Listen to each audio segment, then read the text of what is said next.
So, what a weird episode of Sword Art Online Season 3, at least the Asian, because Kirito now has his memories in the game as he described last episode how he didn't have them once he's in the game. So now he has his memories from the real world in the game, but he doesn't have the memories from the game within the game. So, a bunch of contradictions going on here, which, I mean, you know this has to be manipulated by the people that have him in the machine. I mean, I think the opening kind of shows it. I mean, it shows the guy that he works for in the government in that tower, and that tower seems to be in the game. So, I mean, at the end of the day, I don't know what the hell is going on. But, nonetheless, we know Kirito, got hit with that thing, so we know that he has to be in the machine for some kind of health reasons, right? So we had to know that, and if you didn't know that, that has to be. It's the only thing that makes logical sense. Why would that happen that night, and then the next day, or the next thing he knows, when he wakes up, he's in the machine, right? So we know that he's in there for some kind of health reason. Whatever that may be, who knows? We don't know the ins and outs of this machine yet. So I mean, that's all we can go off of for now. So Yu-Gi-Oh does not have his memories as well. That's something that's kind of surprising. It says if Kirito's been wiped from his memories. Like, he has his memories, but just Kirito is not a part of it. Like, he's talking about Alice, and he mentioned two people. He didn't mention a third person being there. He mentioned him and Alice. He never mentioned another dude there. Never once did he mention another dude there. But they do seem as if, Kirito is really on the cusp of knowing who Yu-Gi-Oh is. Yu-Gi-Oh is someone who feels as if he knows him. That, whenever they're kind of talking about Alice, we kind of get to see that. He mentions that he just feels really comfortable with Kirito, and he feels like he knows him. So he's able to talk out loud about this. So that's something that I can't wait till they remember each other. I mean, we get to see that they're both badass swordsmen within the OP.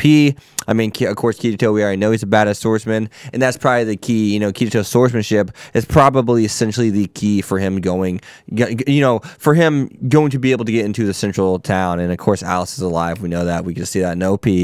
But really good stuff. I like the content in question. I like how it kind of set up everything, built everything, or not set up anything, but progressed through the things that it had built up early in the episode. And they did do this all in one episode, so I was impressed. It's really smooth. It didn't feel rushed, didn't feel too slow. Maybe the slightest of drags it had with it at most, but other than that, though, we do know that it has been 6 years. That's something that they did describe to us. It's been 6 years since they've seen Alice, and technically since Kirito has been involved with Yu-Gi-Oh and Alice. I mean, the game moves so much faster compared to real life. I mean, Kirito was gone for a day, and look, he's gone for a whole day, and it's been 6 years. Think about that. Put that into perspective whenever you think about how Kirito said the game moves way faster than real life, but yet it feels like time is going by like it does in real life. But it's just way faster. A year could be 6 hours.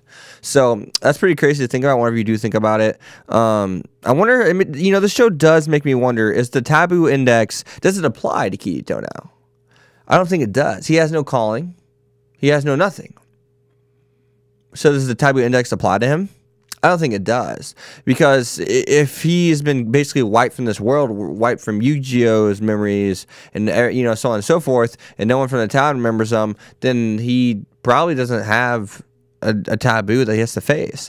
And whenever I look, if you steal, if you go against your calling, your occupation, aka, you get the taboo index done to you, and you're supposed to be killed, right? If you if you violate the taboo index in order to code of conduct of the world, you are supposed to be done for. So one thing that I find interesting with that, it seems as if the underworld's supposed to be creating a utopia. Like, that's the ultimate goal, a utopia. That's kind of what it kind of seems like, and we all know that just can't happen. I mean, who are the people on the other side of the mountain then? I mean, what do they believe in? What do they fight for? Who is the other person fighting the White Knight? What do they truly fight for? I feel as if those people are actually probably the good guys. I feel as if they're the good guys. The way he reached out to Alice and whatnot, I feel as if those are the good guys. I know there's something weird about that. Now that I just thought about this in my video, when sometimes I will review a lot of things on the fly. I have notes, and a lot of times I like that because it gets me through a video even better, because it pops up questions in my head. It makes me see things whenever I kind of review it out loud to you guys,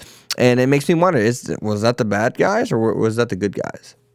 Makes me really wonder. So other than that, though, we do get to see that sword skills do exist in the game. Kirito's a badass, of course. Once again, that's probably going to be his key into the central town. So at the same time, the ED, we finally got to see it. They did not hold back on the ED as well. ED looked great art-wise. ED had quite a bit of animation for an ending. Yeah, for any song, you know, it had quite a bit of animation. I was kind of surprised by that. I mean, not like the most animation ever, but it had more than what most CDs have, so I'll give it that. But other than that, though, guys, be sure to leave a like, comment, subscribe, follow Twitter X25. Not too much to talk about today in today's videos. This is just the calm before the storm for really everything, essentially. So I'll see you guys next time. Peace. Thanks for watching, guys.